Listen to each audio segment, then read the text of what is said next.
Hi,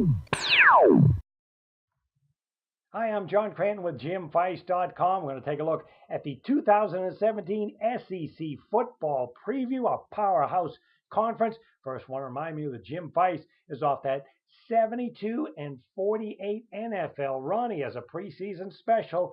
Sign up before August 1st, 4 weeks of the NFL preseason, including Jim's preseason game of the year for $29. If you sign up before August 1st, you get a week of baseball thrown in. Just call 866-546-9467 or go to jimfeist.com. All right, let's check out the 2017 SEC West Division. We're going to start with Alabama Crimson Tide. You know, the SEC, they had a stretch where they won 8 of 10 national titles, including 7 in a row. At one point, we saw Auburn a couple of years ago came up just a few seconds short against Florida State in a 34-31 thriller. Meanwhile, Alabama, they won 4 of the last 8 years, but last year, boy, was that a tough one. They were 14-0, looking to win another national title, and Clemson came up in the final play to beat them. So this certainly has a team with a chip on its shoulder, but what a tough way to end last season. Last year in the SEC West, Alabama was perfect 8-0. Auburn and LSU were right behind at 5-3 in the SEC title game. The last 2 years, Alabama has faced Florida, winning both times 29-15 as a 17-point favorite last year, and then 2 years ago, 54-16 whitewash as a 23.5-point favorite. So let's start with the SEC West. Alabama 14-1 straight up. They also covered betting numbers 10-5 against the spread. Vegas has them as the favorite to win the national title of 7-5.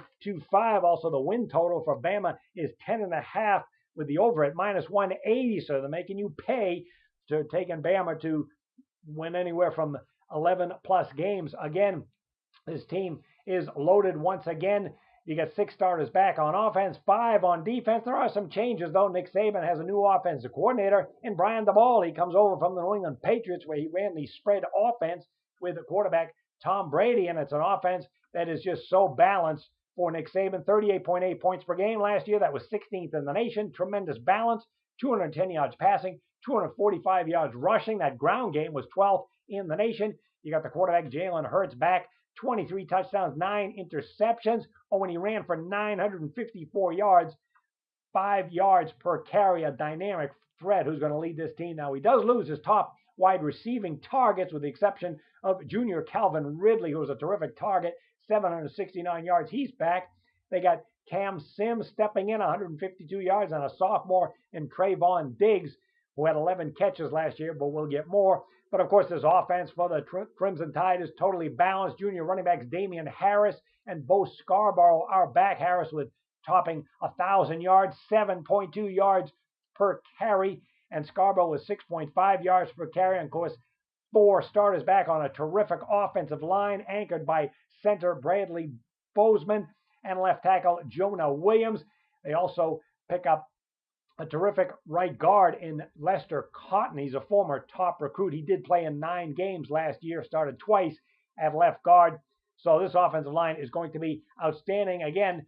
And the offense is going to be balanced. The defense, number 1 in college football in points allowed last year, 11.8 points per game. And they were totally dominant against the run, just 63.4 yards rushing per game, which is absolutely incredible. So you got an Alabama defense that has been top 6 in points allowed for 5 consecutive years, including a pair of number 1 rankings, including last year. Now, they do lose a couple of their top linebackers, but they do have senior Rashaan Evans. He made his first start against Washington in the playoffs last year in January, and they pick up an early enrollee in Dylan Moses, a terrific 5-star recruit. And then the secondary is really loaded for the Crimson Tide. Anthony Everett is back at corner along with Minka Fitzpatrick and Ronnie Harrison. The two of them form probably the best safety duo in the country. Now, the schedule for the Crimson Tide is going to be fun early as they open against Florida State. Might even be a rematch later on for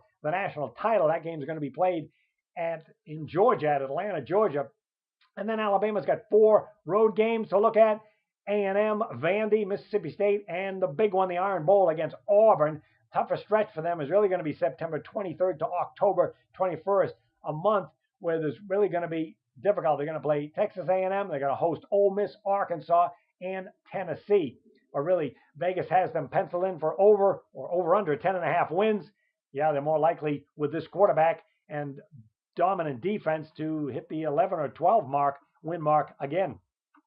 All right, let's go on to one of their biggest rival here in the Auburn Tigers. Gus Malzahn, hopes are high for Auburn and Malzahn because they're off an 8-5 season straight up, but they covered betting numbers 9-4 against the spread. And you got 15 starters back. It's a run-oriented team with a vastly improved defense that was 9-4 under the totals. You got 8 starters back on offense, 7 on defense. It was a young team last year that played exceptionally well. One of the changes on the coaching staff is they bring in Chip Lindsey as offensive coordinator. He came from Arizona State where he loved to run the air raid attack, but Auburn is more of a run-first team, and he has worked with Malzahn in the past, so I don't expect for them to be a spread offense and chucking it all over the field. It's still going to be a talented ground game. This offense last year was 6th in the country in rushing, 271 yards rushing per game. Not a great passing attack, 169 yards, but they got the job done with 31.2 points per game.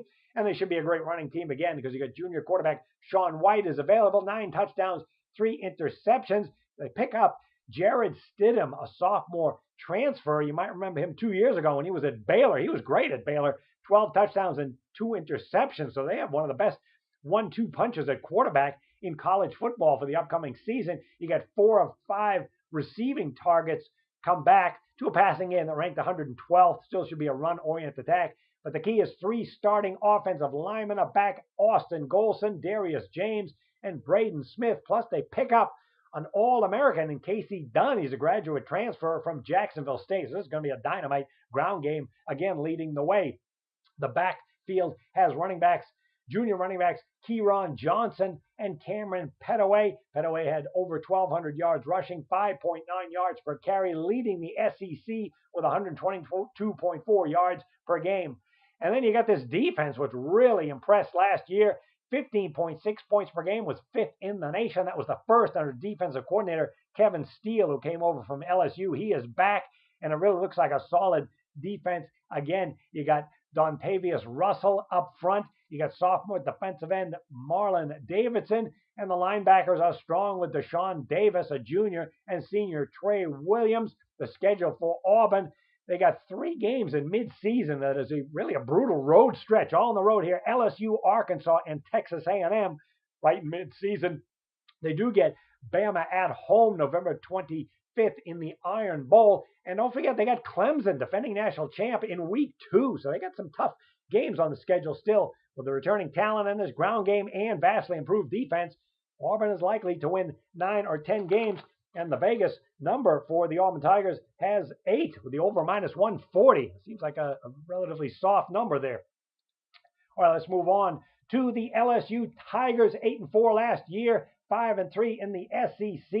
Ed Orgeron is back as coach after taking over in week 5 when he went 6-2 down the stretch. He brings in a new offensive coordinator in Matt Canada. This guy loves the spread attack and a wide open air raid offense. So this is going to be a fun LSU offense to watch this coming season. Look for a lot of more misdirection plays under Canada, some jet sweeps, things like that to open up the passing game. Now this offense averaged 28.3 points per game last year. They were 101st in the nation in passing. Got to believe that's going to improve. The ground game was 21st in the country with 233 yards per game. They returned senior quarterback Danny Etling, 11 touchdowns and 5 interceptions, over 2,000 yards. But they have a pro-style sophomore quarterback in Lindsey Scott Jr. to keep an eye on.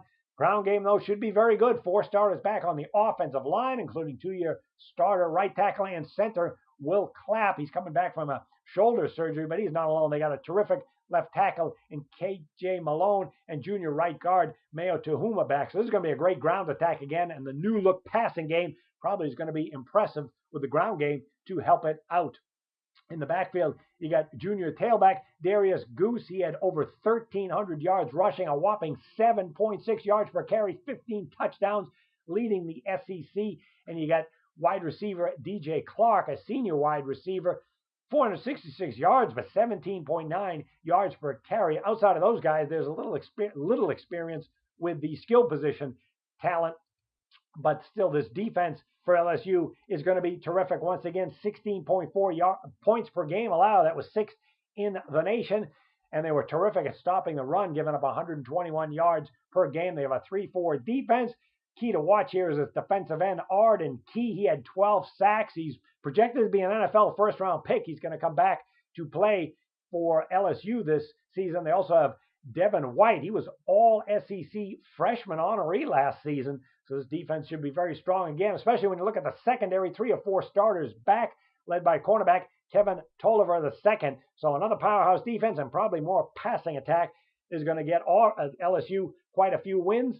And this, when you look at the schedule, probably should start 5-0. And then in week 6, they're heading to Florida State. That game was a Florida Gators. That was a 16-10 loss last year in a defensive game.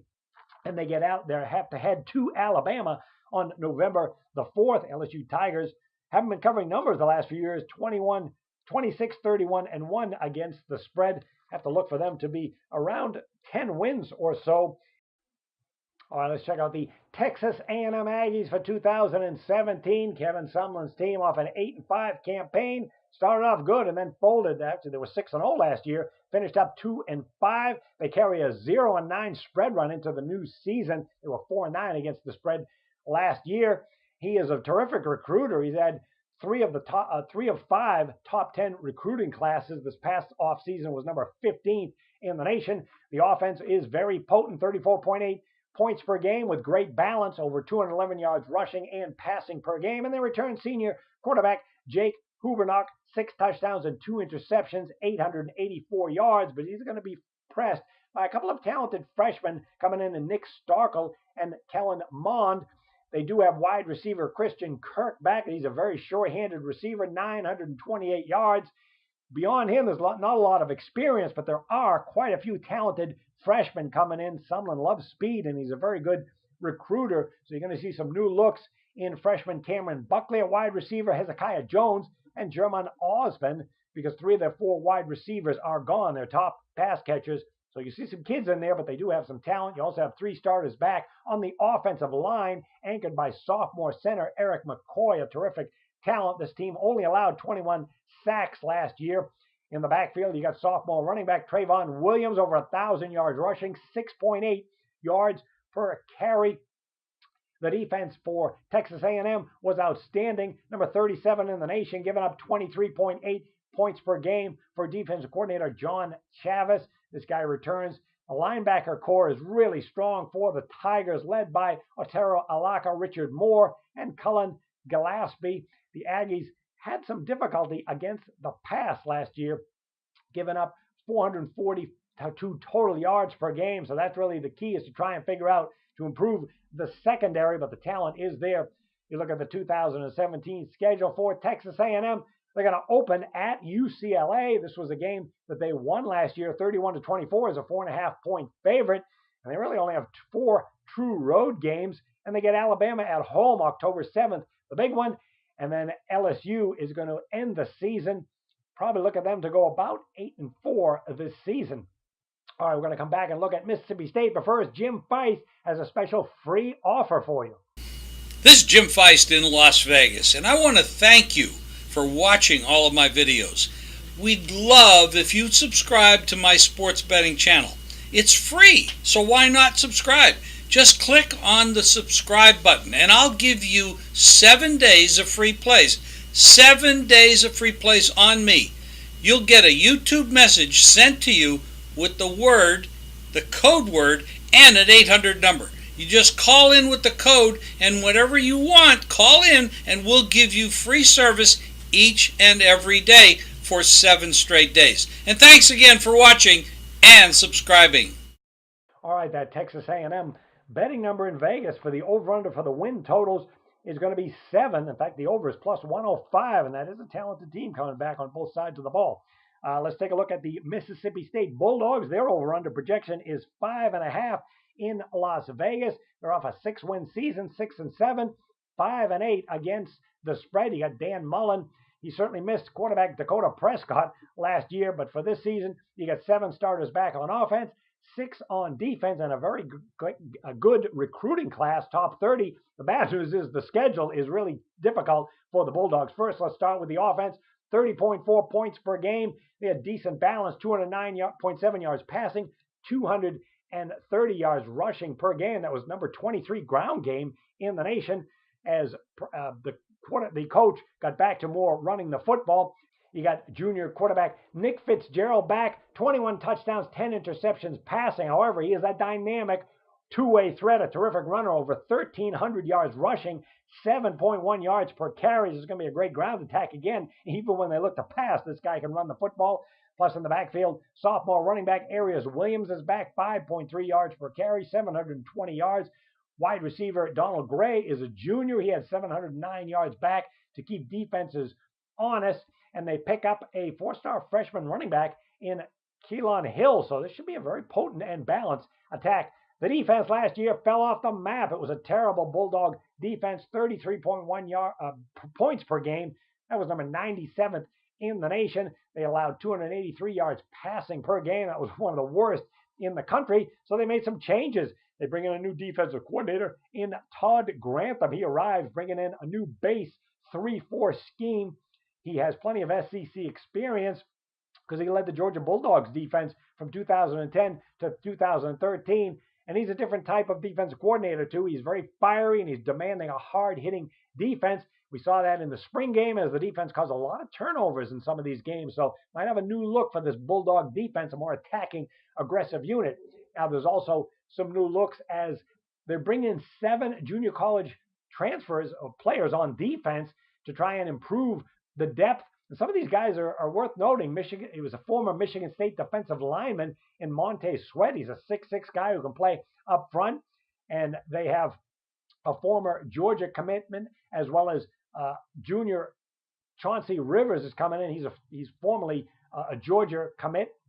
In addition, you got safety Jonathan Abraham. He also was going to the Georgia Bulldogs and ends up here. Plus, freshman linebacker Willie Gay is worth watching. This guy's a top prospect and chose the Bulldogs over several other key, bigger SEC schools.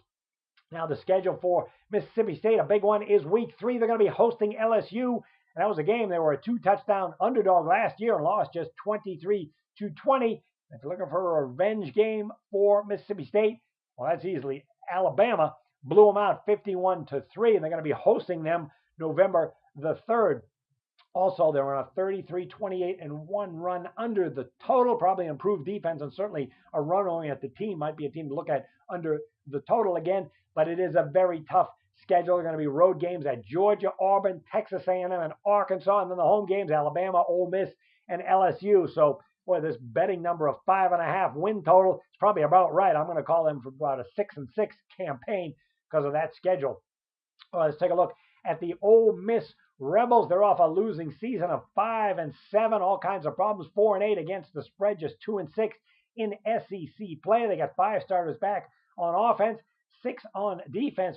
But Hugh Freeze just stepped down. But there's problems too off the field. They've got a self-imposed 1-year bowl ban. They had to hire 2 lawyers to look into the lack of institutional control charge, which schools hate to see. And then they had the game against rival Mississippi State where they got blown out 55-21. So a lot to work on for this season. The offense was actually very good. 32.6 points per game, was 42nd in the country. And then the 15th ranked passing game, 315 yards per game, not much in the ground game. We have some new looks as new offensive coordinator Phil Longo comes in. He was at Washington State where they run that pass-happy air raid attack. He was also at Sam Houston State, which is all about passing the football. That's a concern because this Ole Miss team hasn't really been concerned about controlling the clock. They were last season one of the worst teams in time of possession, 34-26 against, and that can wear out defenses. On offense, we got sophomore quarterback Shea Patterson back. He got his feet wet, 880 yards, 6 touchdowns, and 3 interceptions. Started the last 3 games of the season, did very well, went 2-1.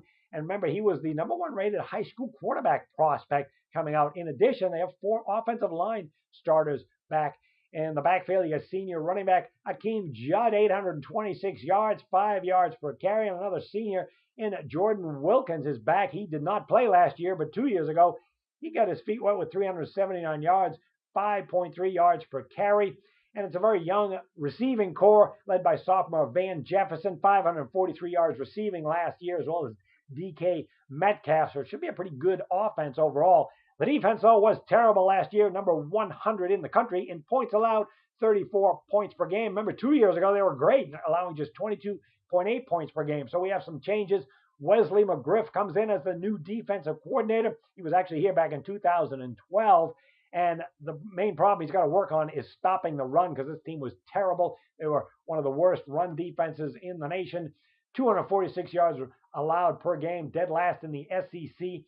They have a terrific senior defensive end in Marquise Haynes to build around, a great pass rusher, 24.5 sacks the last 3 years, 7 sacks last season. And they do have a chance to be improved up front with sophomore defensive tackle Benito Jones, but there's still some depth concerns to worry about. And the Rebels had the third worst red zone defense in the country last year, allowing points 94% of the time. So there's a lot to work on with this defense. One plus is the secondary has a very nice group of safeties to work in, led by senior CJ Hampton, plus sophomore quarterback Jalen Jones is above average. Now the schedule for Ole Miss, well, they can actually be 3-0 to start the year if you're going to give them a win at Cal in week 3. And then week 4, though, 2 back-to-back killer games. Alabama on the road and Auburn on the road. They get LSU at home.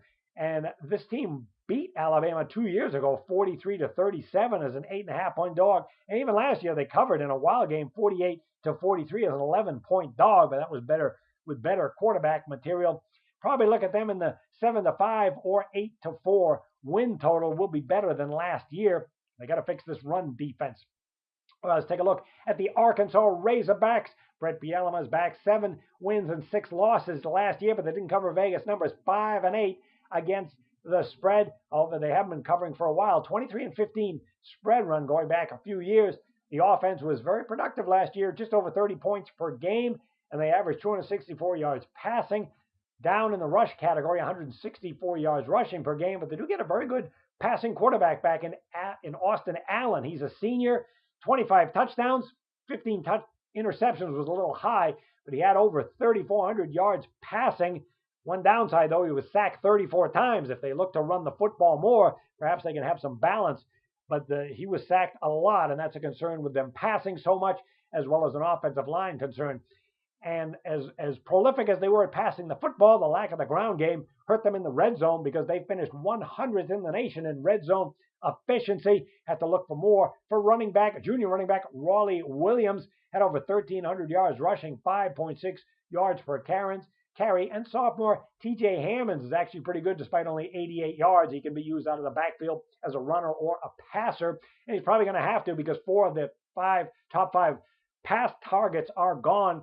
They do have wide receiver Jared Cornelius back, 515 yards last year, and the tight ends are actually pretty good. Austin Cantrell only caught 120 yards, but he's a good target who'll probably see more action this year. And they bring in a pair of junior college wide receivers to help out in the depth. Jonathan Nance is one, and Brandon Martin is another. He was a former 4-star prospect, probably going to have better balance on offense. Should be a pretty good offense.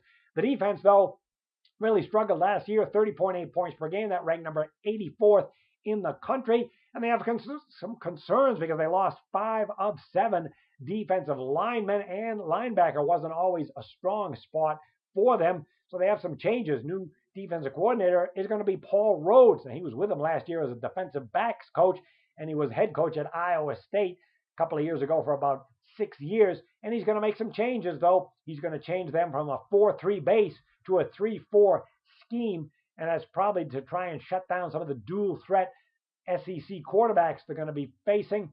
They're going to have to find some replacements up front. You're going to see Bijan Jackson and McKelvin Agam. They're going to get the first start in the nose guard position. However, these guys are not physically big, so stopping the run is probably going to be a major concern again. This team did improve in the secondary last year, 205.5 yards passing per game. And the secondary should be pretty good because you got 3 starters back. Now the schedule for Arkansas, week 2 is an interesting game. They're going to be playing TCU. This is a rematch of a game a year ago. They were a 10-point road underdog, pulled the upset 41-38 in a shootout. Then you got some difficult road games for them at Alabama, Ole Miss, LSU, all going to be very tough. And the revenge game, they're going to be hosting Auburn in Week 7. That was a game they lost 56-3 a year ago. Difficult schedule, though, for them. Probably looking at a 6-6 or 7-5 record for them. All right, make sure you check out jimfeist.com for free stats, articles, and more videos of the SEC, Big 10, and Big 12. Plus, Jim Feist has that special early bird special NFL 4 weeks of the entire NFL preseason, including his game of the year. Jim was 72-48 last year in the NFL. You can get all that for $29 just by calling 866-546-9467.